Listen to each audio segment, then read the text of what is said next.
آپ نے قرآن سے استنباط کرتے ہوئے مختلف آیات سے اس مضمون کو بیان فرمایا ہے کہ وہ دور جس میں روح نے مکمل ہونا ہے، اس دور میں ہی اس کی جنت اور جہنم کا فیصلہ بھی ہوگا. اور کھڑکیاں کھلنے سے مراد یہ ہے کہ ایک بیمار روح کو ان تکلیفوں کا احساس ہلکا ہلکا شروع ہو چکا ہوگا جو تکلیفیں اس نے اپنے لیے زندگی میں کمائی تھی، اور ایک نیک روح کو ان لذتوں کا بھی ہلکا ہلکا احساس شروع ہو جائے گا جو اس نے اس دنیا میں اپنے لیے خود پیدا کی تھی، اللہ تعالیٰ کے فضل کے ساتھ نیکیوں پر عمل کرتی. چنانچہ قرآن کریم میں بعث آخرت کی مثال یہ دی گئی کہ آخرت کی بعثت کی مثال تمہاری بعثت اولیٰ سے ہے، فرد واحدہ کی طرح تمہاری بعثت ہوگی. اب فرد واحدہ کی بعثت کیسے ہوتی ہے اس کے متعلق خود قرآن فرماتا ہے. یعنی یہ نہیں کہ ضرورت کہ آپ کے آج کل قرآن کے لوگوں کے متعلق اس کے چاہنے والے اپنی طرف سے لقمے ڈالیں قرآن کی بک میں. ایک ایک چیز قرآن نے خود بیان فرمائی ہے. پہلے یہ فرمایا کہ نفس واحدہ کی طرح تم دوبارہ اٹھائے جاؤ گے. نفس واحدہ کس طرح اٹھایا جاتا، کیا ہوتا ہے اور کس طرح وہ پیدا ہوتا ہے؟ فرمایا ماں کے پیٹ میں ہم تمہیں جو شکلیں دیتے ہیں، تصویریں تمہاری مختلف بناتے ہیں، ان پر غور کرو تو تمہیں سمجھ آ جائے گی. کیسا حیرت انگیز کلام ہے. حضرت اقدس محمد مصطفیٰ صلی اللہ علیہ وسلم کے زمانے میں چیخ پھاڑ کا، جانوروں کی چیخ پھاڑ اور ان کی تحقیق کا نظام جاری نہیں ہوا تھا، تصور ہی کوئی نہیں. اور ماں کا پیٹ پھاڑ کر کون دیکھ سکتا تھا کہ کیا کیا تصویریں بنتی. یہ ایک پیشگوئی والا کلام تھا. کیونکہ رسول کریم صلی اللہ علیہ وسلم ہر زمانے کے رسول ہیں، اس لیے قرآن کریم کے بعد چیلنج آنے والے انسانوں کے اوپر زیادہ روشن ہوئے کیونکہ وہ ترقی کر کے وہاں پہنچ گئے. اب جب سائنسدانوں نے ماں کے پیٹ کو پھاڑ پھاڑ کر مختلف حالات میں ان کا جائزہ لیا تو وہ حیران ہو گئے کہ ایک نفس واحدہ ایک معمولی کیڑے کی حیثیت رکھتا ہے، نہایت ہی ذلیل اور بیکار اور بے معنی دکھائی دیتا ہے، لیکن 9 مہینے کے اندر اندر ترقی کرتا کرتا وہ ایک انسان کامل کی شکل میں پہنچ جاتا ہے. تو فرمایا کہ تم جب فوت ہوگے تو تمہاری علیحدگی روح کی اس روح کے مقابل پر جس کو ہم نے مزید ترقی دینی ہے وہی مقام رکھتی ہے جیسے ماں کے پیٹ میں پہلے دن کا بچہ، پھر اس کو نئی شکلیں عطا ہوں. اس کا یہ مطلب نہیں ہے کہ انسان ادنا حالت کی طرف لوٹے گا. جس کو آپ عظیم الشان روح سمجھ رہے ہیں نا، اپنا احساس اور اپنے علم کے زور پر آپ سمجھتے ہیں ہم بہت بڑے باشعور لوگ ہیں. اللہ تعالیٰ یہ خوشخبری دے رہا ہے کہ تمہارا یہ شعور اس شعور کے مقابل پر جو تمہارے لیے مقدر ہے بہت بعد میں اتنی ادنا حیثیت رکھتا ہے. جس طرح پیدا ہونے والا بچہ اس پہلے دن کے نسخے کے مقابل میں حیثیت رکھتا ہے جو ماں کے پیٹ میں ڈالا جائے. لامتناہی ترقیات ہوں گی اور ڈیولپمنٹ ہوگی. اب ماں کے پیٹ کی طرف واپس جا کر سوچئے کہ اگر کوئی بیمار بچہ ہو تو اس کی بیماری ساتھ ساتھ بڑھ رہی ہوتی ہے پیٹ کے اندر اور بیماریاں لے کر وجود پکڑتا ہے، اور اس وقت بھی پیٹ کے اندر بھی ایک ہلکا سا احساس اس کا موجود ہوتا ہے. بیماری کا بے چین بچہ ہو تو وہ ہاتھ پاؤں مارتا ہے اور مائیں بھی بے چین ہو جاتی ہیں، لیکن پوری طرح بے چینی کا احساس نہیں ہوتا. پھر وہ پیدا ہوتا ہے، پھر اس کا شعور اور ترقی کرتا ہے یہاں تک کہ اس کی بیماریاں اس کے لیے دکھ کا وجود بن جاتی ہیں. ایک صحت مند بچہ ماں کے پیٹ میں بھی اچھلتا کودتا ہے خوشی کے ساتھ، دکھ دینے کے لیے نہیں. اور ماں کے کان لگے ہوتے ہیں اس کی آواز کی طرف، اس کو لطف آ رہا ہوتا ہے. جب وہ صحت مند بچہ پیدا ہو تو اس کی زندگی بالکل اور ہوتی ہے. اللہ تعالیٰ نے یہ متنبع فرمایا ہے کہ تو یہ خیال مت کرو کہ اس زمانے میں جو تم روح پیدا کر رہے ہو اپنی اعمال صالحہ یا اعمال سیئہ کے نتیجے میں، یہ اعمال ہماری نظر میں نہیں. تمہارے اپنے اعمال تمہارے لیے جنت اور جہنم بنا رہے ہیں. تم خود روحیں بیمار پیدا کر رہے ہو یا صحت مند پیدا کر رہے ہو. اس لیے کل کو جب یہ متمثل ہو جائیں گی چیزیں ساری اور ایک نئی روح پیدا ہوگی تو تمہارے اعمال سے اس کا تعلق ہوگا. ایک سفاک ظالم گندے فطرت کا انسان جسے غریب انسان کی ہمدردی نہیں، اللہ سے پیار نہیں ہے، اس کی روح اور طرح پیدا ہوگی اور وہی اس کے لیے جہنم ہے۔ بس یہ سارا درمیانی دور جس میں روح نے پیدا ہونا ہے اور خدا تعالیٰ کہیں اس کو خبر کہتا ہے، کہیں ماں کے پیٹ سے مثال دیتا ہے، اس کا نام ہے عالم برزخ۔ کہتے ہیں حلال اور حرام کے بارے میں کچھ بتائیں، مثلا سور کا گوشت اور شراب مسلمانوں کے لیے حرام ہے، دنیا کی اور قومیں سور کا گوشت کھاتی ہیں اور شراب پیتی ہیں، اسلام میں ان کی کیا سزا ہے؟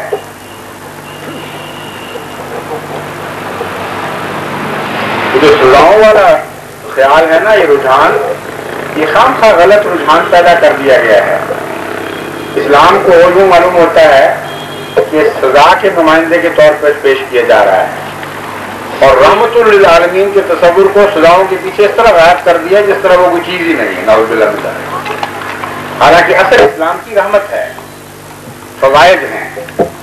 سزائیں تو بہت ہی مائنر چند گنتی کی ہیں، اور وہ بھی خاص حالات میں اور خاص سوسائٹی میں۔ تو چونکہ سزاؤں کا ذکر آیا ہے، اس لیے میں آپ کو یہ بات بھی کھول کر روشن کر دوں اچھی طرح کہ اسلامی سزائیں غیر اسلامی سوسائٹی میں دی نہیں جا سکتی، خواہ اس کا نام مسلمان ہے۔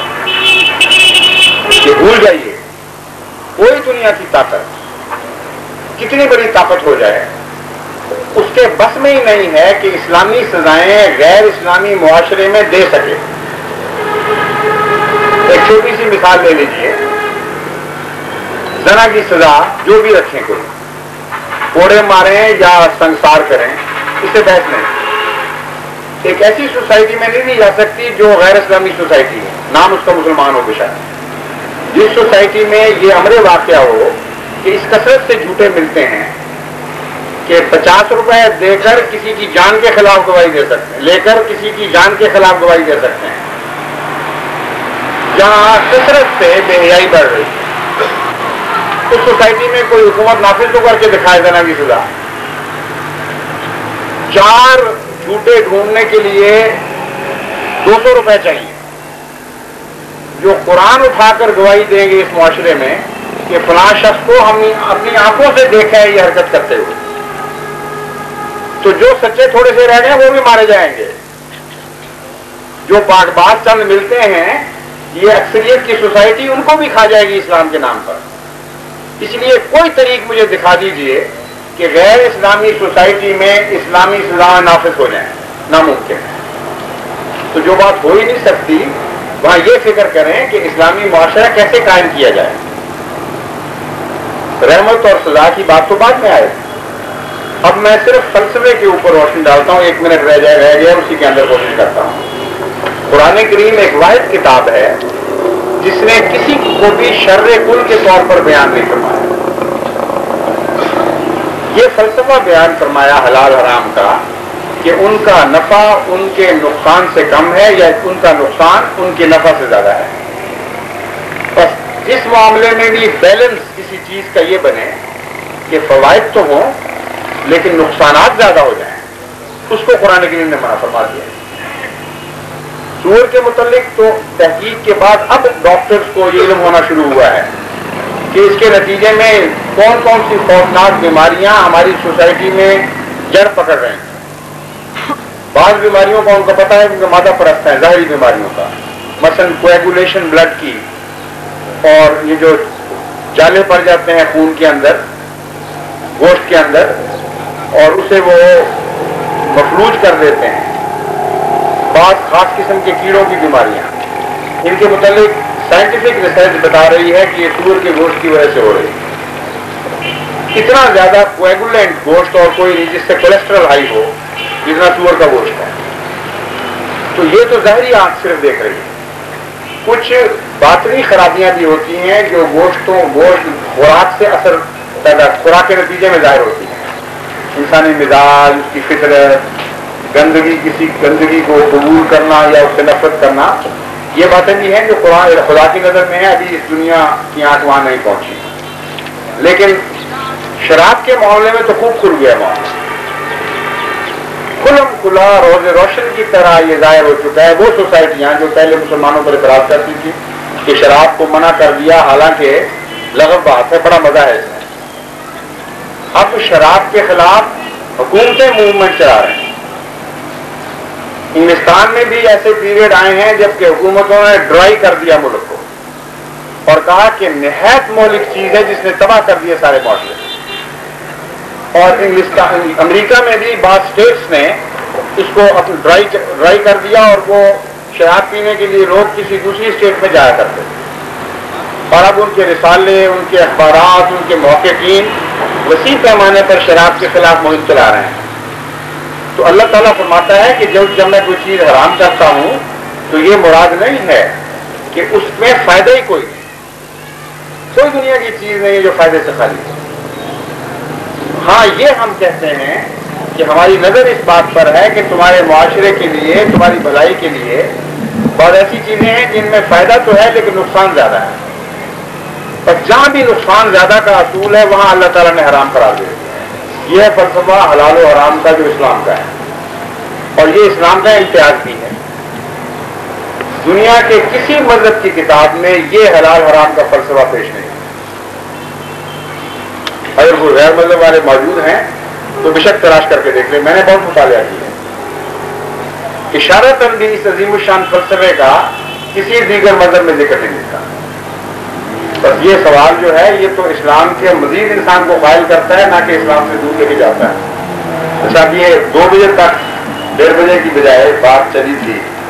آپ سب نے فرمایا تھا کہ 2 بجے تک چلتے ہیں.